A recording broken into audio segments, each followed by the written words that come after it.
en ferme daal di koy assortir benn amende bu daa toll si 200 000 par le tribunal de Dakar pour division de fausses nouvelles moom ki nga xam ne que moo di Oumar Sow na réagir na nee na je suis républicain et je le demeure. À sa sortie de prison il s'est exprimé exactement sur la radio Futurs Médias ñëwaat exactement sur son incarcération, sa foi en la justice et sa position politique.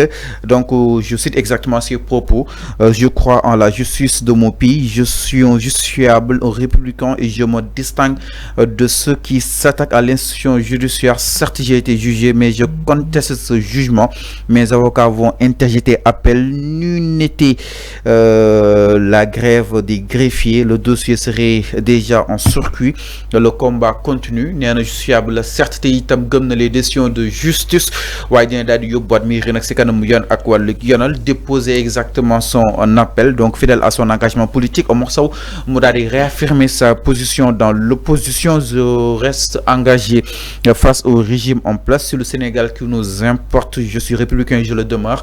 mu nekk kaddu yi nga xam ni itam Oumar Sow yëkki na ko moom itam mi reconnaître exactement quoi qu'on puisse sur Arfan que ni instant bi xalif yi taxaw nañ ko bu baax a baax les xalif généraux yi nga xam ni itam envoyé nañ ko ay délégation fu nekk si administration pénitentiaire bi mi ngi saluer bu baax seen professionnalisme. Alors appel bi nga xam ni itam Oumar Sow bëgg na ko daal di déposer noonu sax ba décision bi daal di génn ñu bëri jàppoon nañ que ni fii lañ ko doon commenter que ni la justice est parfois peut-être du daan yu diis yi, mais quand même ñoom ba tey d'accord ñu ba tey Arfan bëgg na yóbbu yëfi appel te Oumar Sow amul benn preuve loolu ñu si jaaxal Arfan. Alors sa condamnation devant la cour d'appel naka na ko daal di jàngatee. oui na dem appel bi du appel la bëgg na def appel. kan mooy interjecter appel moom Oumar Sow. moom ak ses avocats. ils n'ont qu'à aller interjecter appel. il conteste cette décision. waaw d'accord na dem déposer. certes dañuy naan justice sax des fois day xaw a oyofal. non mais quand même ba tey d'accord. dama ne na dem déposer recours. du dafa bëgg a interjecter appel na dem. mais ana preuve yu mu yoroon. non musul am preuve. Oumar Sow musul am preuve. appel nag. non dafa am lu fay dem de Arfan nag ay preuve fay dem. dama ne c'est la loi qui le dit. buñ la daanee te d'accord mën nga interjecter appel. mën nga def benn procès lay doonaat. na dem def recours bu fekkee loolu la bëgg na dem def recours loolu kese la jarul ngay toog di bëri wax. yow fii lañ la topp ñun laaj la preuve nga ne yoroo preuve moom moo ne yoru preuve léegi où est le problème ngay wax say wax ba pare ñun laaj la nga ne yoroo preuve da ngay jéggalu da ngay baalu après nga ne yow d'accordoo ci daan bi yow sax dañ laa baal. La justice a été clément. La justice a été clément.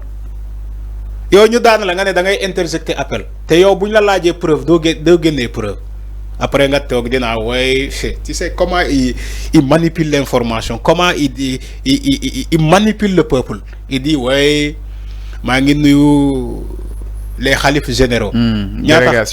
délégation xalifs généraux. xalif généraux yi def nañu délégation. te Sénégalais yi yëguñu ko. mais Arfan loolu tamit kenn du ko yëg seeti nit. di tuumal xalif généraux yi. Quels sont ces xalifs généraux lii laa doon wax bi ngay wax ay religieux les religieux. gis nga ñoom nii la ñu mel. même bu fekkee benn xalifa religieux bu kenn xamul moo jógee fële day ne non je remercie tous les xalifs généraux ñoo xam te dañoo def délégation. d'accord y a pas de problème.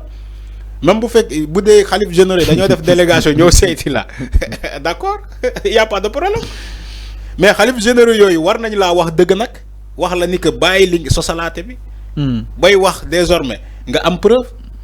pourquoi ñoom ñu lay seeti ba pare waxuñu la loolu boo bëggee sa doom wala boo bëggee sa xarit dee ko wax dëgg. da nga jàpp ni les faits sont graves dem bay accuser parquet bi par rapport ak mais loolu lay wax ni bu Ismaïla Madior Fall. oui te itam yombul loolu pour am ay preuves. yorul preuve bul ne yombul noonu musul am preuve waa ji musul am preuve xanaa xamoo kuy Oumar Sow musul am preuve musul am preuve moom nay wax ay waxam rek les gros mots après mu ne non maay baal leen ma. Il a toujours été comme ça. keroog buy taxaw di naan baat ethnicisme boobu. lan la def baal leen ma maa ngi jégalu buñ ko yóbbee ci kanam yow loolu la wax. ba muy taxaw di ne man chaque jour su ma jullee xanaa boobu waxu ko xalif généraux yi ko seeti. réew mi du dox taxaw man su ma jullee damay ñaan yi réew mi bañ a dox taxaw xanaa xalif généraux yi ko seeti ñoom gisuñu baatu boobu ci moom ba mu koy wax. xalif généraux yi muy wax.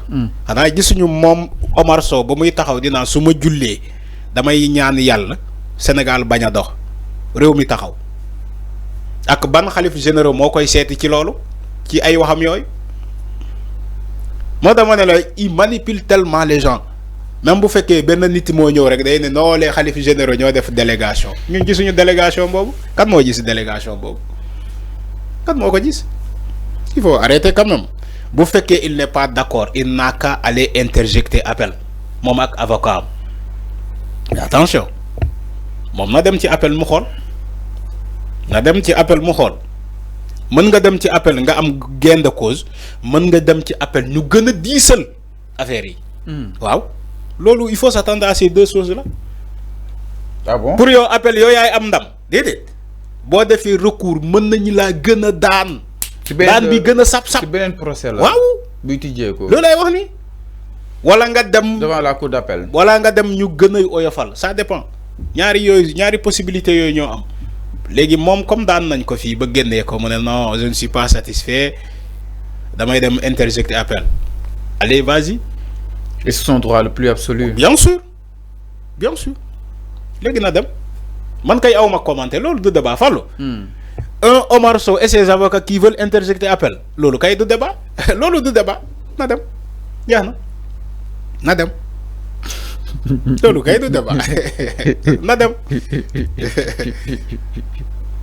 Alors mi ngi noonu exactement donc ki nga xam ne que mooy justement Omar Sow moom la daal di gën daal di xamle par rapport ak li nga xam ne que moo di sa réaction ginnaaw sa condamnation jàpp ni nag ses avocats vont interjeter appel et n'eût été la grève des greffiers le dossier serait déjà en circuit. Le combat continue. Fidèle à son engagement politique, Omar Sow a réaffirmé sa position dans l'opposition dina daal di engagé face à ce régime en place. C'est le Sénégal qui nous importe. Je suis républicain et je le demeure. À laisser entendre exactement le responsable de APR foofu si doonu ko yëmbal daal di ñëw itam si